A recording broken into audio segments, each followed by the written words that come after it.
வணக்கம். எங்கட பிரதேசங்களில அந்த கருணை கொலை கணக்க அரங்கேறி கொண்டிருக்குது. கருணை கொலை என்று சொல்லுறது ஒரு ஆளை நாங்கள் பாவம் பார்த்து இறக்கப்பட்டு அவருக்கு ஒரு ஆபத்தான ஒரு நிலவரத்தை விளைவிக்கிறது என்று சொல்லி எடுக்கலாம். அப்ப நீங்க பார்த்தீங்கன்னா வீட்டில் ஒரு அம்மா அப்பா இருப்பினம் அதை கஷ்டப்பட்டு தங்களோட சமையல் செய்து சாப்பிட்டு வீடு கூட்டி அந்த விஷயங்கள் செய்து கொண்டு இருப்பினம். அப்போ அவைய திடீரென்று பிள்ளைகள் வருவினம் அம்மா அரங்கி ஆடி நீங்கள் கஷ்டப்பட்டு வேலை செய்ய வேண்டாம், இந்த கதிரையில் இருங்கோ என்று சொல்லி அவைய ஒரு கதிரையில் இருத்துறது.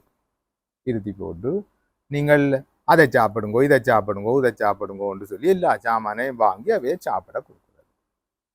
இப்போ பொதுவாக அம்மா அப்பா இங்கே இருக்கைக்குள்ள வெளிநாட்டால் அவன் பிள்ளைகள் வந்தால் இப்படியான விஷயம் ஒன்று இருக்கிறது.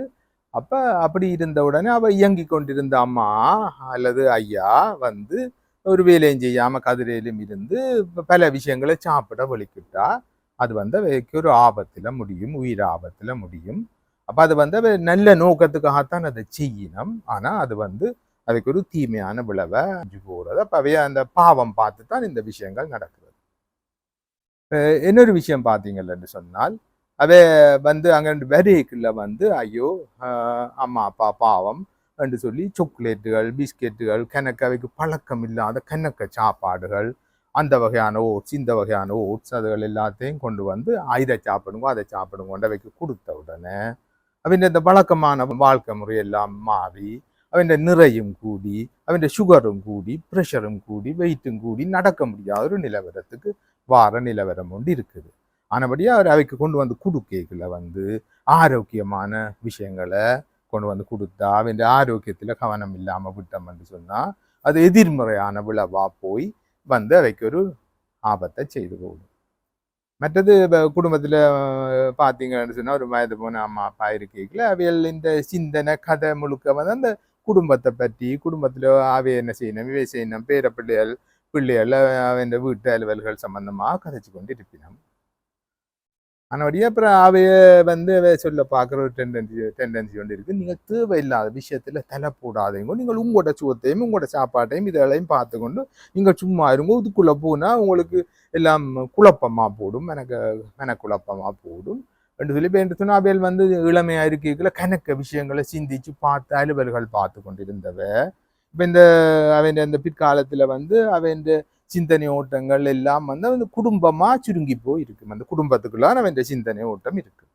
அதையும் நாங்கள் பிளாக் பண்ணி போட்டோம் என்று சொன்னா அவைக்கு ஒரு கடுமையான ஒரு மனத்தாக்கமா இருக்கும். அவன் நல்ல நோக்கத்துக்காக சில நேரம் பிளாக் பண்ணினா கூட அது அவன் மன ஆரோக்கியத்துக்கு கடுமையான பாதிப்பா போடும். அதுக்கும் அவன் அந்த அவன் நோய் வாய்ப்படுற நிலையை ஊக்குவிக்கிற தன்மையா இருக்கு. இதுகள் அவைக்கு தீமை செய்ய வேண்டும் என்ற நோக்கத்தோட செய்யல பாவம் கரைச்சல் கொடுக்கக்கூடாது, தேவையில்லாத பிரச்சனை தூக்கக்கூடாதுன்ற நோக்கத்துக்காகத்தான் அதுகள் நடைபெறுறது. ஆனா அது தீமையா போய் அவைக்கு ஆபத்தான நிலவரத்துக்குள்ள போறதை பார்க்குறோம். மற்றது அவையில் இயலாம படுத்திருக்கீங்கள அம்மா நீங்கள் குடிச்சாத்தான் தெம்பா இருக்க கொண்டு போட்டு படுக்கையிலேயே வச்சுக்கொண்டு சில விஷயத்த பருக்க தீத்த பார்க்கறது. சில நேரம் கொஞ்சம் அரைமயக்கத்தில் இருக்கிற நேரம் கூட அதுக்குள்ளால பால் கொடுக்கறது அல்லது ஏதோ வகையான சாப்பாடுகளை கொடுக்குறோம். அது நுரையீரலை போய் அடைச்சி போறத பார்க்குறோம். அப்படி அடைச்ச உடனே அவன் மூச்சு முட்டி அவைக்கு மரணம் சம்பவிக்கிறது. முந்தின காலத்தில் எங்களுக்கு அந்த கொஞ்சம் அறிவு தப்பி மூச்செடுக்க கஷ்டப்பட்டு கொண்டிருக்கீங்களா பால் ஊத்துறது என்று சொல்லுவினம். பால் ஊற்றி அப்ப அது அந்த நேரத்துல அவன் பாலை கட கட கட கடன்னு நுரையீரலுக்குள்ள ரங்கும். அது விழுங்குற வெள்ளமே அப்ப இல்லை. அப்ப அப்படி ஒரு நிலவரத்துல அந்த லங்ஸுக்குள்ள போன உடனே அவன் ஆக்சிஜன் போற வீதம் குறைஞ்ச உடனே நாங்கள் அந்த அவைக்கு ஆபத்து மரணம் சம்பவிக்கிறது. அப்ப அதை ஊரில் அதை இன்டர்பிரேட் பண்ணுவோம். அந்த பால் ஒரு பேரன் வேற ஒரு ஆள் பால் ஊத்த வேணும் என்று தான் அந்த உயிர் காவல் இருந்தது.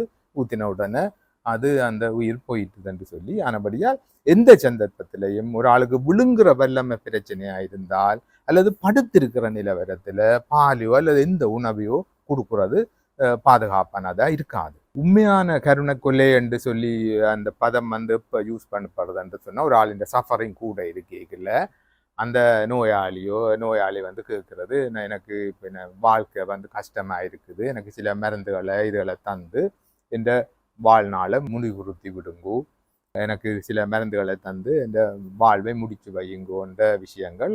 அப்படி அவையால் சில மருந்துகளை கொடுத்து அந்த வாழ்க்கையை முடிச்சு விடுறது. அது வந்து இலங்கையை பொறுத்தளவில் அது சட்டவிரோதம், அப்படி செய்ய இயலாது. அது மனுநீதிக்கும் பிழையான ஒரு விஷயம். சில நாடுகளில் அது சட்டபூர்வமாக இருக்குது. அவையிலே தாங்கள் கேட்டுக்கொண்டா டாக்டர் அதை நிறைவேற்றி கொடுக்க வேண்டும் என்ற ஒரு விஷயம் வந்து இருக்குது.